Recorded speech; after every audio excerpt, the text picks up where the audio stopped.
Hey, what's up, everyone? I have a little bit of a different video today. I say that a lot, though, don't I? But a day or two ago, I was watching another YouTube station. It's called God, Family, and Guns. It's a pretty good station. They have some. The owner of the station put some pretty good content on. They have some interesting stuff. So, first of all, I'd suggest checking him out. It's God, Family, and Guns. But anyway, he kind of asked an interesting question. If he had to sell a gun, sell all his guns except for one, which one would he keep? And that kind of got me thinking. I had never really thought of that. Well, what would you keep? Um, and at first I thought, well, what's your favorite one? But then I was thinking, is that really the same thing as which one would be the last one you sold? So I was kind of like thinking about this, and I said, what would be the last one I sold? So the easy one, the one that jumped to my mind because I really like it a lot, is my Ruger SR 1911. Now I know some of you out there might have like $2,000 or $3,000 1911s, and that's cool. To me, this was when I got this. This was like huge for me. I still love this thing. Stainless steel, nice mahogany grips, and it's just awesome. I loved it when I got it. I love it now. I ended up buying it used. I had told the story about this. I bought it used for $600 at the time. They were selling for about $700, and the store owner said he had just sold it like a week or two before, and the guy had to return it because of financial problems. And he said he only put like a box of ammo through it, and he was right. This thing was even broken in. It's amazing. It's a great gun, beautiful gun too. I think. Just it's to me like there's a lot of great 1911s out there, but I just really wanted one that was stainless steel with the mahogany wood grips, and this just fit the bill for me. And even better than that, it was affordable for me. So this was something that I really wanted. And again, when I see a well-made gun, I kind of call it heirloom quality. This one to me is heirloom quality. But then I was thinking, it's a good-looking gun. It's definitely a serviceable gun. But would it be the last one I sold? Because I'm thinking, part of me is like saying, well, it should also be something that's kind of serviceable. So that kind of got me thinking. It has like the 7 round magazine, and it's 45 and stuff. So now I'm thinking, well, let's say there's a situation where I need something, like to keep that's very easy to maintain, easy to get ammunition for, easy to get accessories for. My regular carry gun, which you're probably sick of seeing. This is my Glock 27 40 caliber, which I converted to 9mm with a Storm Lake barrel a while back. This one holds 10 rounds of 9mm. These have all been cleared, by the way, and you can tell there's no magazine in there also, so there's nothing in the chamber. So I like it. I mean, it's compact. If you really wanted to, you could put a longer barrel. You could put a longer mag if you wanted to. You can put a light on. Actually, can you put a light on the bottom of this one? I don't think you can. But I mean, it's pretty cool. It's 9mm, and then if I didn't want the 9mm, I can always put a 40 Smith and Wesson barrel back into it. Or because it started life as a 40, I could put a 357 Sig barrel into it. And if you really had to, you could put Glock 26 mags, 27 mags, Glock 17 mags, Glock 19 mags, Glock 20 mags, Glock 20. No, excuse me, Glock 22 mags, not 20. 20 is 10mm. Glock 22 mags, Glock 23 mags. So this thing would hold lots and lots of magazines. You can put it in 3 different calibers. And if something breaks, it's easy to get parts to fix it. So there's a lot to love about this, and obviously I think highly of it because I trust my life to it. It's my most frequent carry gun. Those are good reasons, right? Makes sense. It's really, really. I mean, it covers a lot of bases. So I don't think anyone would say I'm crazy for picking this, or that I'm crazy for picking this, because these are some nice handguns, right? Like I said, it's kind of like the pretty good looking one and the workhorse. It's like, which one would I pick? Well, it comes out to being neither one of these actually. You guys are gonna think I'm insane. You ready for this one? You ready for which one I chose? I chose this one. My Beretta Neos 6-inch barrel. Fantastic target pistol. I love this thing. I think out of all of my handguns, I have put the most rounds through this one, and I think the two reasons that is because it was the first handgun that I ever purchased, and the second is um, because of that, when I would go to the range, I'd always bring that. Even after I started picking up a couple more handguns, I brought that one to the range with me. It just always did. And I mean, I don't shoot it quite as much as I did because now it kind of has to share the time. But then it shoots 22. So 22 is cheap. I would go to the range with hundreds of rounds of ammunition, just go firing off. And the thing is incredible. I love this gun.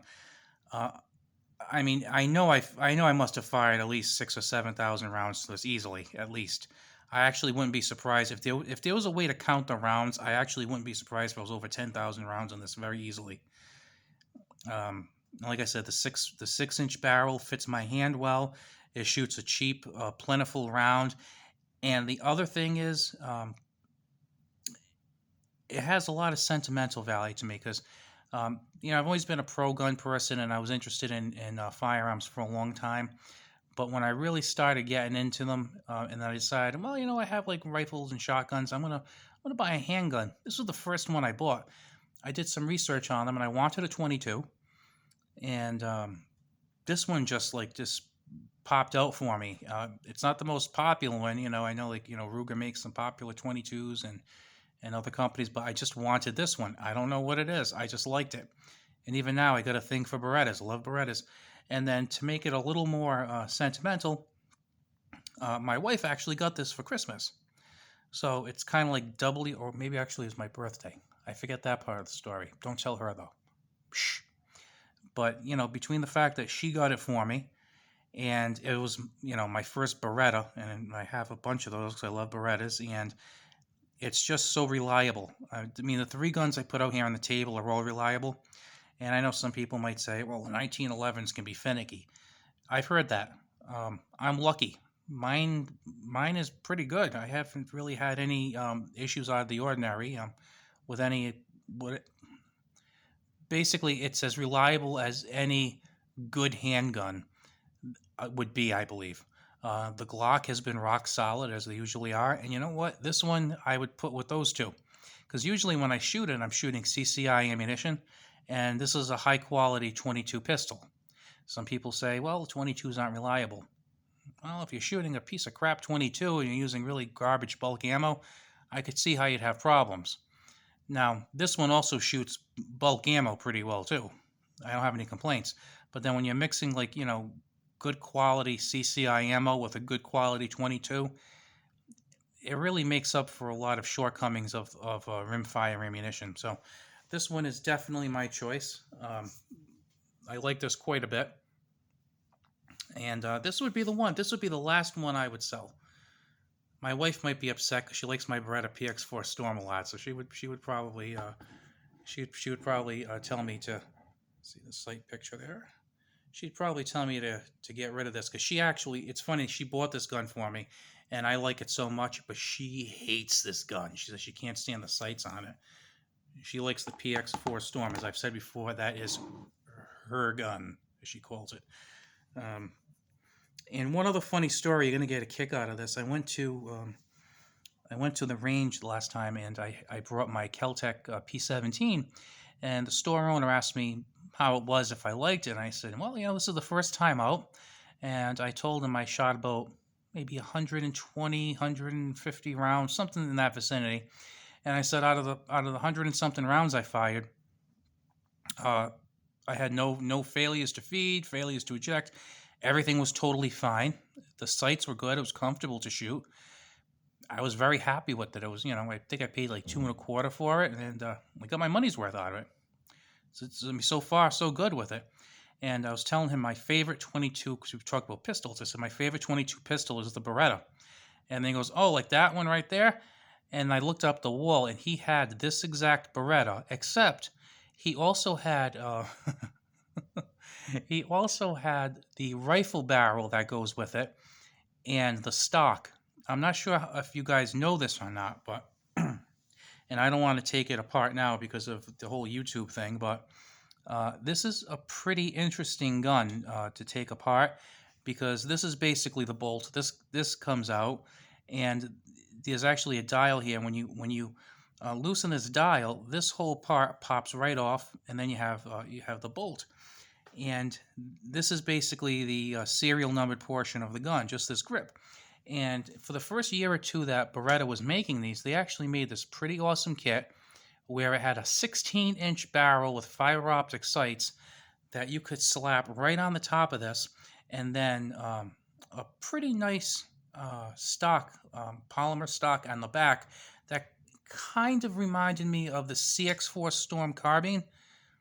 Pretty freaking cool. Well, back then, like 10 years ago, I saw this and I was like, wow, I gotta get that. That's a nice thing to have.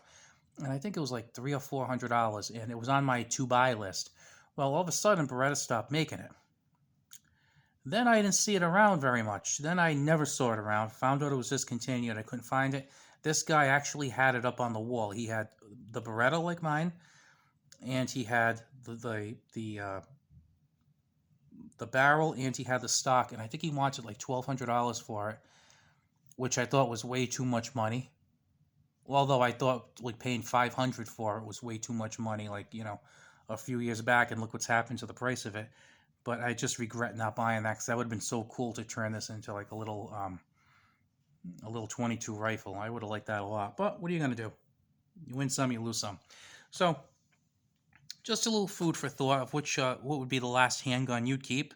Like I said, this one I'm pretty happy with that decision because this is awesome. I love this gun.